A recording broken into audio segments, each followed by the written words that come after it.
नमस्कार, जबलपुर लाइव के इस बुलेटिन में आपका स्वागत है। मैं हूं आपके साथ आकाश। अब देखते हैं खबरें विस्तार से। खमरिया थाना अंतर्गत केंद्रीय विद्यालय परिसर निवासी 23 वर्षीय लापता जयंत सिंह गुर्जर की लाश सरस्वती घाट में उतरती हुई मिली है। पुलिस उसकी स्कूटी और उसकी डिक्की में रखे मोबाइल और 1500 रुपए पूर्व में ही जब्त कर चुकी है। जयंत 2 जुलाई को घर से प्रेम बुक डिपो से किताब खरीदने की बात कहकर निकला था। निजी स्कूलों की फीस को लेकर मध्य प्रदेश हाईकोर्ट की इंदौर और ग्वालियर खंडपीठ में लगी सभी याचिकाओं पर जबलपुर हाईकोर्ट में सुनवाई होगी। मंगलवार को मध्य प्रदेश हाईकोर्ट के मुख्य न्यायाधीश अजय कुमार मित्तल और जस्टिस संजय द्विवेदी की युगल पीठ के समक्ष राज्य की निजी स्कूलों की मनमानी फीस वसूली के खिलाफ जनहित याचिका पर सुनवाई हुई। कोर्ट ने 13 जुलाई को अगली सुनवाई निर्धारित कर दी है। इस बीच इंदौर और ग्वालियर बेंच के भी स्कूल फीस संबंधी केस जबलपुर ट्रांसफर होंगे। जनहित याचिकाकर्ता जबलपुर के डॉक्टर पीजी नाचपांडे और रजत भार्गव का पक्ष अधिवक्ता दिनेश उपाध्याय ने वीडियो कॉन्फ्रेंसिंग से रखा। उन्होंने जबलपुर में जस्टिस अतुल श्रीधरन और इंदौर में जस्टिस सतीश शर्मा के विरोधाभासी आदेशों को रेखांकित किया। लॉकडाउन खुलने के बाद भी प्रदेश में बसों का संचालन बंद रहने के मसले पर हाईकोर्ट ने संजीदगी जताई।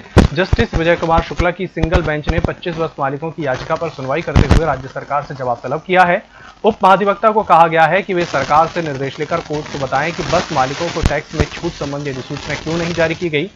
मध्य प्रदेश बस ऑनर्स एसोसिएशन के प्रदेश सचिव वीरेंद्र कुमार साहू और भोपाल, उज्जैन, विदिशा, सागर, जबलपुर के 25 बस ऑपरेटर्स की ओर से वरिष्ठ अधिवक्ता आदर्श मुनि त्रिवेदी, आशीष त्रिवेदी, असीम त्रिवेदी और आनंद शुक्ला ने तर्क दिया कि राज्य के बस ऑपरेटर्स को कोविड-19 की आपात परिस्थितियों में मध्य प्रदेश मोटर यान कराधान अधिनियम 1991 की धारा 21 में वर्णित प्रावधान के अंतर्गत टैक्स की छूट संबंधी अधिसूचना जारी नहीं की गई।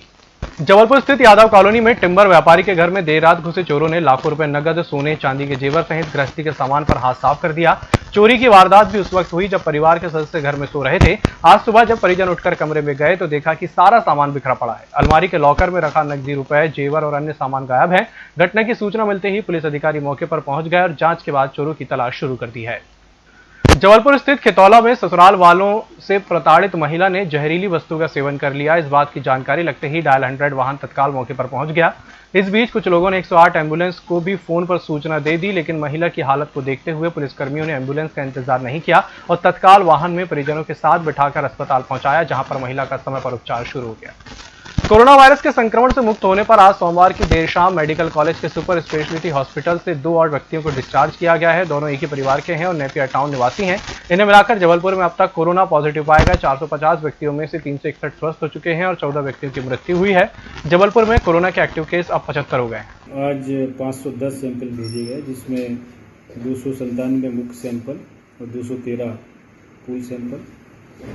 अभी तक कुल सैंपल 16,148 भेजे गए और अभी तक कुल पूल सैंपल 2,495 भेजे गए।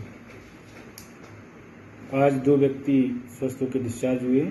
अभी तक कुल 359 लोग स्वस्थ होकर डिस्चार्ज हुए।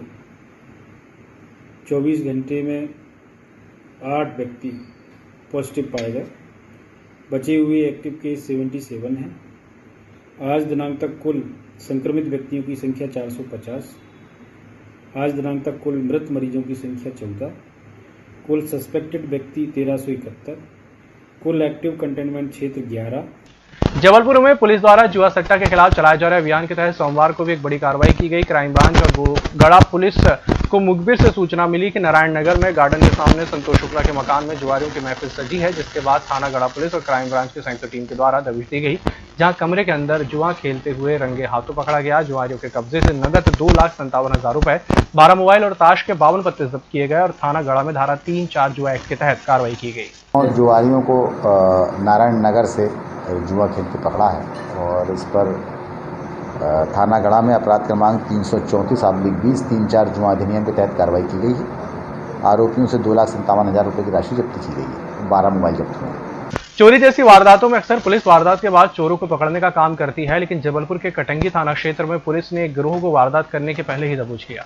पुलिस को मुखबिर से सूचना मिली थी कि जैन मंदिर के पास बाजार मोहल्ले में कुछ शातिर चोर चोरी करने की योजना बना रहे हैं, जिसके बाद पुलिस ने टीम बनाकर वहां दबिश दी और मौके पर 4 बदमाश पकड़े गए। पुलिस को उम्मीद है कि इस गिरोह से और भी वारदातों के संबंध में जानकारी मिल सकती है।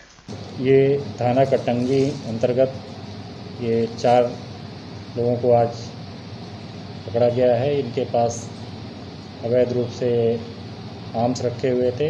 इनके खिलाफ आर्म्स एक्ट की और एक ये चोरी की योजना बना रहे थे, तो इनके खिलाफ अपराध पंजीबद्ध किया गया थाना कटंगी में और इनको न्यायालय के समक्ष JR पे भेजा गया है।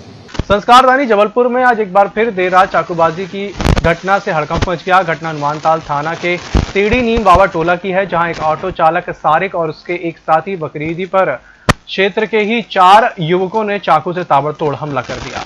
बाबा टोला की घटना है। मेरे भाई को लोग ले गए कंधे में बात करने के लिए, उसको ले जाके बकरीदी नाम है, उसको पहले मारे ने कंधे में चाकू, उसके बाद वो भाग गया। मेरे चारों भाई शाहरुख सद्दाम इन लोग जा रहे थे, इन लोगों को जैसे लोग दौड़ाए राजू को पकड़ लिए, उसको जांग में मारे। 4 लोग ने मारे, मुंडा रहा और रहीम रहा और छोटू रहा और एक तो आवेद है उसका लड़का, ये 4 लोग रहे। हनुमानताल में एक चाकूबाजी की घटना हुई है। अभी सभी तथ्यों की पुष्टि की जा रही है और FIR हो रहा है। जो भी संदेही होंगे उनकी धरपकड़ की जा रही है। हाल ही में पश्चिम मध्य रेलवे के अंतर्गत व्यवहारिक शहडोल में रेलवे कर्मचारी राहुल दुबे की मौत 2 DGM मशीनें आपस में टकराने से हो गई थी। इस दौरान यह हादसा हुआ। मशीन में मुख्य अधिकारी मौजूद नहीं थे। वहीं जब एक ट्रैक पर जब कपलिंग मशीन हो तब तक दूसरी को उस ट्रैक पर नहीं उतार सकते। उसके बावजूद भी वहां मौजूद अधिकारी DS नंदा और अनिल चौधरी, जिसे मशीन में होना था, वह यार्ड में आराम फरमा रहे थे। इसी को लेकर मृतक राहुल दुबे की पत्नी मधु जायसवाल पूर्व में SP ऑफिस में जांच की मांग को लेकर आवेदन दिया था। वहीं आज मधु जायसवाल ने पश्चिम मध्य रेलवे DRM कार्यालय में जाकर रेलवे मुख्य अधिकारी को अपने मृतक पति राहुल दुबे की मौत में दोषियों के ऊपर कार्रवाई का निष्पक्ष जांच की मांग की है। मैं अभी संजय यादव सर से मिलके आई हूँ और अभी मैंने यूनियन में भी ज्ञापन दिया है और सर को भी ज्ञापन दिया है। तो उन्होंने बोला है मुझसे कि निष्पक्ष जांच करेंगे और जो लोग केस को दबाने की कोशिश कर रहे हैं और जिन लोगों को बचा लिया गया है, जो दोषी पाया जाएगा उनके खिलाफ एक्शन लिया जाएगा। सर, बड़ा दुखद मामला है। हमारे एक रेल कर्मचारी राहुल दुबे की मृत्यु से संबंधित है और जैसा कि मधु जी ने मुझे बताया है, इसमें बड़ी लापरवाही ट्रैक मशीन इंचार्ज वगैरह की है और इस प्रकार की गंभीर घटना होना, ये न केवल एक जिनकी मृत्यु हुई है वो तो बहुत ही दुखद घटना है, लेकिन कुछ भी नहीं होना चाहिए।